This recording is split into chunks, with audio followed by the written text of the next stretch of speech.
Bismillah.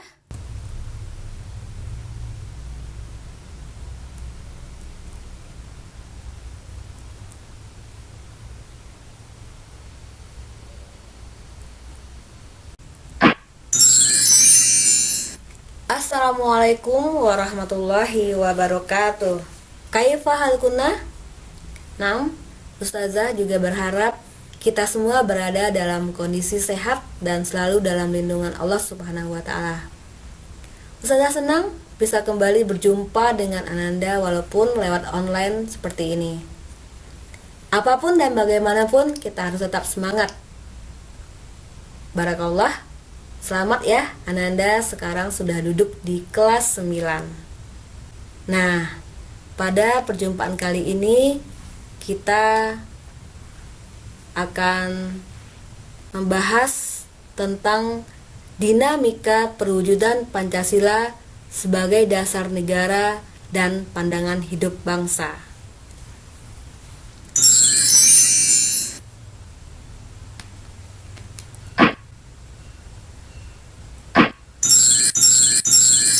Sebelum membahas materi lebih lanjut, Ananda harus mengetahui terlebih dahulu tujuan apa yang harus Ananda capai dalam pembelajaran ini.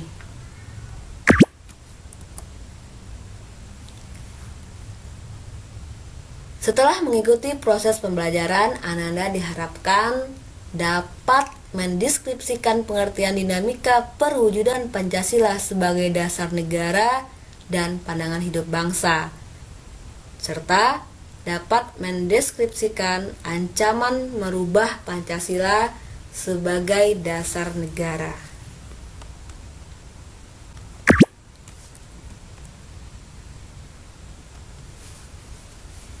Kita tahu bahwa Pancasila sebagai dasar negara dan pandangan hidup bangsa telah disepakati oleh seluruh bangsa Indonesia. Pada perjalanannya, Pancasila mengalami beberapa perubahan dan tahapan. Apa saja itu? Yakni masa Orde Lama, masa Orde Baru, dan masa reformasi. Apa yang terjadi pada masa Orde Lama?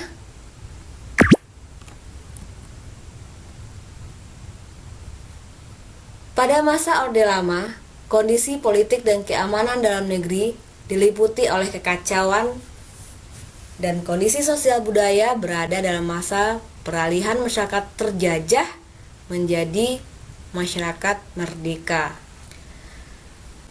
Ada 3 periode penerapan Pancasila yang berbeda, yakni periode 1945 sampai 1950, kemudian periode 1950 sampai 1959, dan periode 1959 sampai 1966.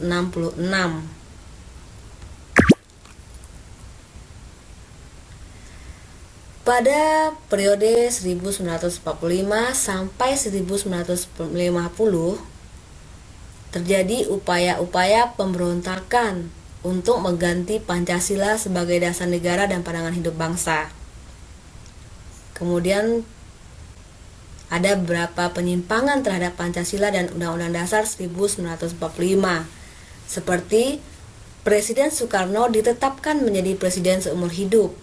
Presiden membubarkan DPR hasil pemilu tahun 1955 dan Presiden membentuk MPR beranggotakan DPRGR, utusan daerah dan golongan.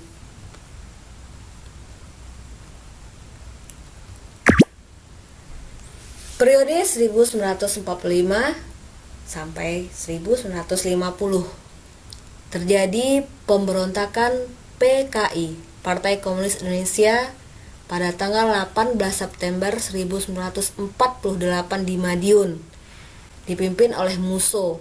Tujuannya mendirikan negara Soviet Indonesia yang berideologi komunis.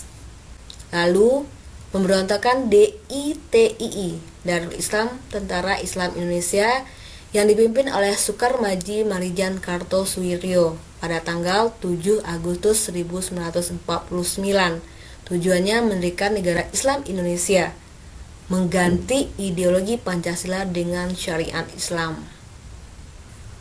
Kemudian, pada periode 1950 sampai 1959 terjadi peristiwa APRA, Angkatan Perang Ratu Adil, yang didirikan oleh Kapten Kenil Raymond Westerling tanggal 15 Januari 1949 dan melakukan pemberontakan tanggal 23 Januari 1950 di Bandung. Tujuannya tetap mempertahankan negara federasi yang dibentuk Belanda. Lalu ada pemberontakan RMS Republik Maluku Selatan yang dipimpin oleh Dr. Sumukil. Didirikan tanggal 25 April 1950 dengan tujuan membentuk negara sendiri. Selanjutnya ada peristiwa PRRI, Pemerintah Revolusi. Selanjutnya ada peristiwa PRRI, Pemerintah Revolusioners Republik Indonesia, yang dipimpin oleh Mr. Safruddin Prawiranegara di Sumatera Barat antara tahun 1957 hingga 1958, yang kemudian meluas ke Sulawesi. Peristiwa Permesta, Perjuangan Rakyat Semesta, dipimpin oleh Vence Samuel tahun 1957 hingga 1958. Hal ini menimbulkan krisis politik, ekonomi, dan keamanan yang menyebabkan pemerintah terpaksa mengeluarkan Dekrit Presiden 1959.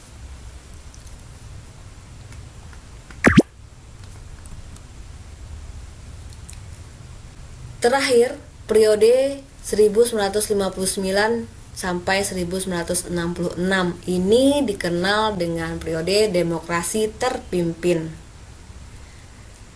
Terjadi pemberontakan PKI, Partai Komunis Indonesia, pada tanggal 30 September 1965 dipimpin oleh DN Aidit. Tujuannya kembali mendirikan negara Soviet di Indonesia serta mengganti Pancasila dengan paham komunis. Selanjutnya kita masuk ke masa Orde Baru.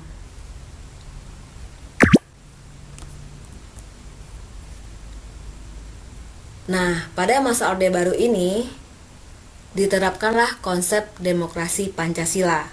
Visi utama pemerintahan Orde Baru adalah melaksanakan Pancasila dan Undang-Undang Dasar 1945 secara murni dan konsekuen dalam setiap aspek kehidupan masyarakat. Presiden masa Orde Baru adalah Presiden Soeharto. Beliau berkuasa hingga 32 tahun, yang mana berakhir di tahun 1998. Pada tahun 1998, ketika kejatuhan Presiden Soeharto, maka berakhirlah masa Orde Baru di Indonesia dan Indonesia memasuki masa reformasi. Masa reformasi ini diwarnai oleh kehidupan yang serba bebas, karena memang pada masa Orde Baru terjadi pemerintahan yang bersifat otoriter. Pada reformasi ini, semua elemen masyarakat menuntut adanya kebebasan, yakni kebebasan berbicara, berorganisasi, dan berekspresi. Jika pada masa Orde Baru, masyarakat tidak bisa sembarangan melakukan demonstrasi, berbicara sebebasnya di media massa, tidak bisa mengikuti organisasi atau membentuk organisasi, maka pada masa reformasi ini semua keran tersebut terbuka luas, sehingga sebagaimana yang Ananda saksikan sekarang, karena memang Ananda lahir di masa reformasi. 98 belum pada lahir kan? Nah, kebebasan berekspresi ini ternyata juga tidak sepenuhnya membawa Indonesia pada kemajuan. Sebab banyak ekses negatif yang timbul akibat penerapan konsep kebebasan yang tanpa batas tersebut, seperti munculnya pergaulan bebas, pola komunikasi yang tidak beretika menimbulkan perpecahan. Lihatlah gimana pola komunikasi remaja dewasa ini. Kemudian yang paling parah adalah menurunnya rasa persatuan dan kesatuan. Sebagai generasi muda Islam, tentu kita harus melandaskan segala sesuatunya kepada ayat Al-Quran. Nah, pada Al-Quran surah An-Nisa ayat 59, Allah berfirman yang artinya, "Wahai orang-orang yang beriman, taatilah Allah dan taatilah Rasul-Nya dan ulil amri di antara kalian. Kemudian jika kalian berselisih pendapat tentang suatu perkara, kembalikanlah ia kepada Allah Al-Quran dan Rasul As-Sunnah. Jika kamu benar-benar beriman kepada Allah dan hari akhir, yang demikian itu lebih utama bagimu dan lebih baik akibatnya."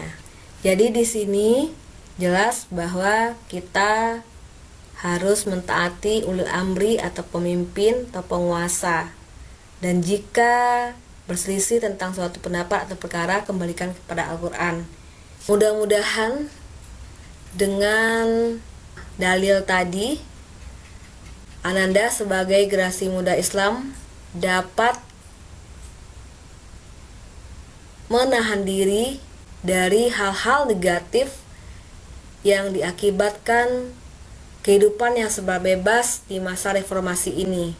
Diharapkan juga ketika nanti saatnya Ananda dewasa, mungkin ada yang di pemerintahan, di organisasi profesi dan sebagainya, maka jadilah pribadi yang berlandaskan kepada Al-Quran dan Sunnah, sehingga kejayaan Islam kembali bisa kita peroleh, dan salah satunya adalah Ananda termasuk di dalamnya, insya Allah. Demikianlah materi kita pada kesempatan ini. Sekarang kita masuk ke penugasan.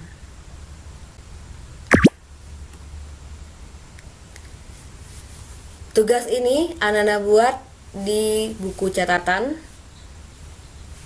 Yang pertama, jelaskan dengan bahasamu sendiri bagaimana penerapan Pancasila sebagai dasar negara pada masa Orde Lama, Orde Baru, dan Reformasi. Yang kedua, carilah kelebihan dan kekurangan penerapan Pancasila sebagai dasar negara dan pandangan hidup bangsa pada masa Orde Baru, minimal 3 buah. Dan terakhir, jelaskan contoh-contoh peristiwa penyimpangan terhadap nilai-nilai Pancasila sebagai dasar negara sejak awal kemerdekaan sampai akhir Orde Lama. Sebelum membuat tugas, Ananda terlebih dahulu membuat catatan dari materi di poin-poin yang sudah Ustazah sampaikan tadi. Baru di bawahnya Ananda buat tugas ini. Itu saja yang dapat Ustazah sampaikan dan berikan untuk materi kita kali ini. Semoga kita semuanya tetap sehat dan tetap semangat. Kita tutup dengan doa kafaratul majlis. Subhanakallahumma wa bihamdik asyhadu alla ilaha illa anta astaghfiruka wa atubu ilaik. Kembali berjumpa insyaallah pada materi selanjutnya. Wassalamualaikum warahmatullahi wabarakatuh.